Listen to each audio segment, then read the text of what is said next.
Kembali lagi di Cerita Cinta Channel. Jangan lupa like, comment, and subscribe ya. Terima kasih. Dinda terdiam. Kata-kata Alden tentang menikah dan tatapan tajam itu seolah mengisyaratkan sebuah keseriusan. Sementara bagi Dinda semuanya masih terasa gamang. Dinda harus duduk dan memikirkan ini semua matang-matang.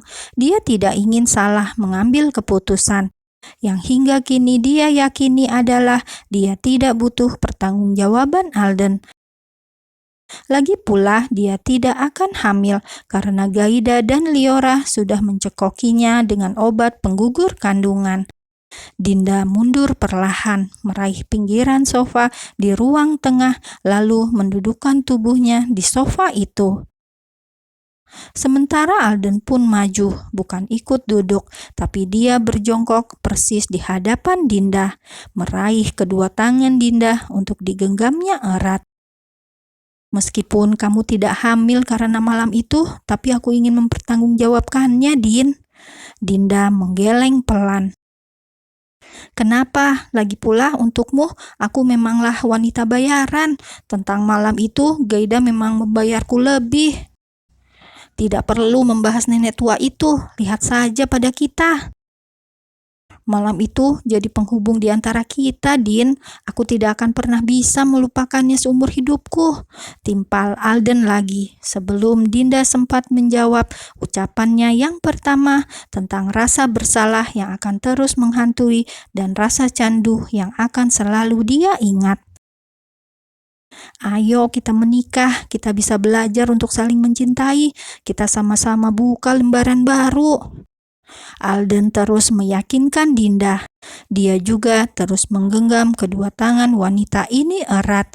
Sangat ingin Dinda mengerti bahwa dia serius dengan semua ucapannya itu.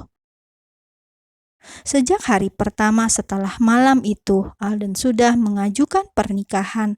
Sampai sekarang, waktu terus berlalu, keinginan Alden itu tetap teguh dia pegang. Dinda pun menyadari akan hal itu. Bukankah kamu mencintai Liora? Aku memang mencintai Liora, tapi kekecewaanku juga besar terhadapnya. Jika aku mengecewakanmu, apa kamu juga akan semudah ini berpaling? Kenapa kamu membahas wanita lain? Hanya ingin memastikan saja. Apa yang mau kamu pastikan? Dinda terdiam saat Alden mencercanya dengan banyak pertanyaan seperti ini. Entah kenapa dia jadi bingung sendiri mau menjawab apa. Lebih baik pastikan perasaanmu sendiri, ucap Alden lagi. Setelahnya dia bangkit dan membibir Dinda dengan sangat lembut. Perlahan yang membuat Dinda hanyut. Rasanya sangat berbeda dengan malam naas itu. Kini Alden seolah menjawabnya penuh cinta. Dinda bahkan tanpa sadar membuka mulut, menerima ciuman itu dengan kedua mata yang tertutup. Tubuh mereka pernah menyatu, maka sentuhan seperti ini rasanya sudah tidak asing lagi. Dengan perlahan, Alden pun melepaskan ciuman di antara mereka. Ciuman yang sampai membuat salah seorang pelayan harus kembali masuk ke dapur dan pura-pura tidak tahu. Nanti aku akan katakan pada Mami dan Dedi tentang pernikahan kita. Tunggu aku pulang, ucap Alden seraya menghapus sisa-sisa salivanya yang tertinggal di bibir bawah milik Dinda. Setelah Dinda membalas ciumannya, dia cukup tahu jika wanita itu sudah membuka hatinya. Alden tidak akan lagi mempertanyakannya tentang Dinda mau atau tidak menikah dengan dia, karena pernikahan itu akan tetap terjadi.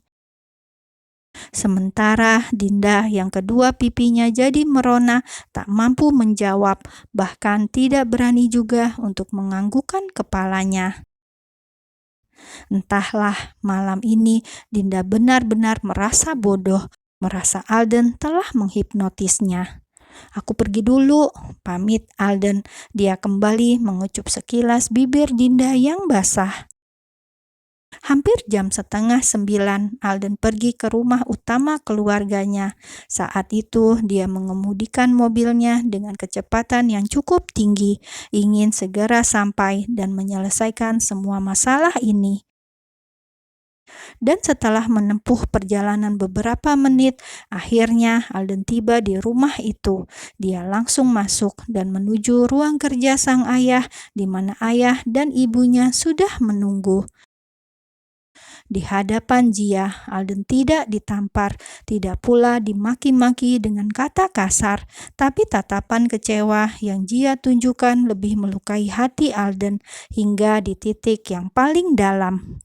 Alden bersimpuh di hadapan Jia dan menundukkan kepalanya dalam. Sementara melihat itu, Jia langsung menjatuhkan air matanya.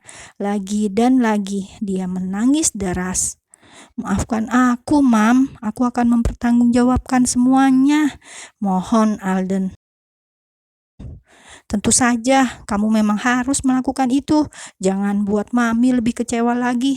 Jika kamu lepas tanggung jawab, nikahi Dinda secepatnya," balas Jia. Suaranya cukup tinggi diiringi dengan isak tangis itu. Sementara Alex hanya diam.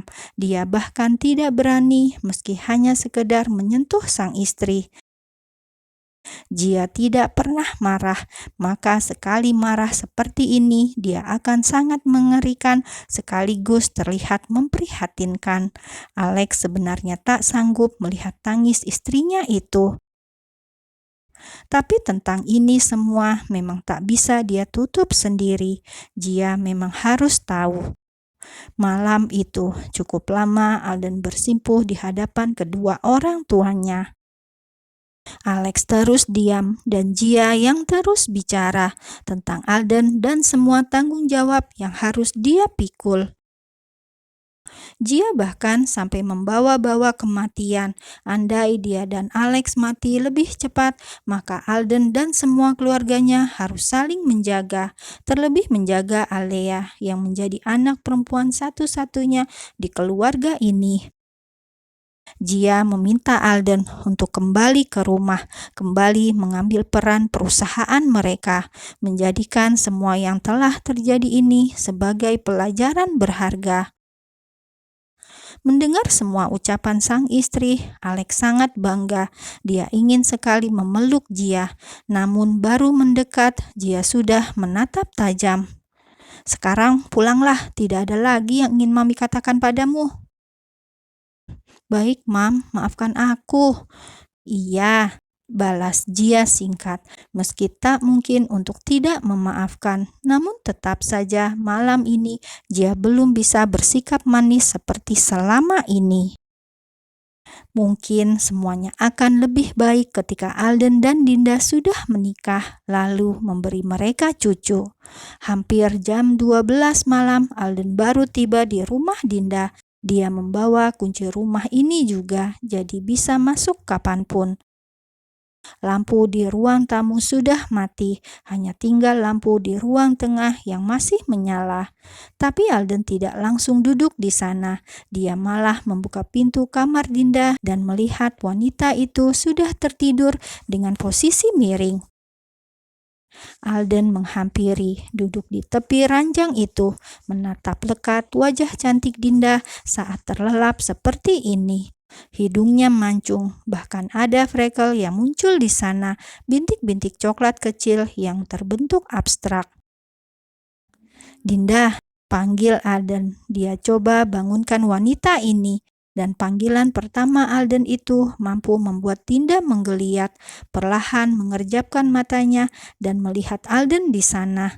Tapi Dinda tidak terkejut, dia malah kembali menutup matanya, sudah sangat mengantuk. "Aku tidur di sini ya," pinta Alden, tapi Dinda tidak menyahuti. Lantas dengan perlahan Alden pun mulai naik, ikut masuk ke dalam selimut dan menarik Dinda untuk dipeluknya erat. Malam itu mereka tidur bersama lagi. Tanpa disadari oleh Dinda, malam itu dia tertidur dengan bibirnya yang tersenyum kecil. Bahkan tanpa sadar, dia pun membalas pelukan Alden. Memeluk pria ini erat, seperti memeluk sebuah guling. Sementara Alden yang menyadari semuanya hanya mampu tersenyum dengan sedikit ragu. Dia mencuri sebuah ciuman di atas bibir Dinda. "Cup, astaga, aku tidak boleh melakukan itu," ucapnya setelah sadar. Kemudian benar-benar tidur sambil memeluk sang wanita, calon istrinya.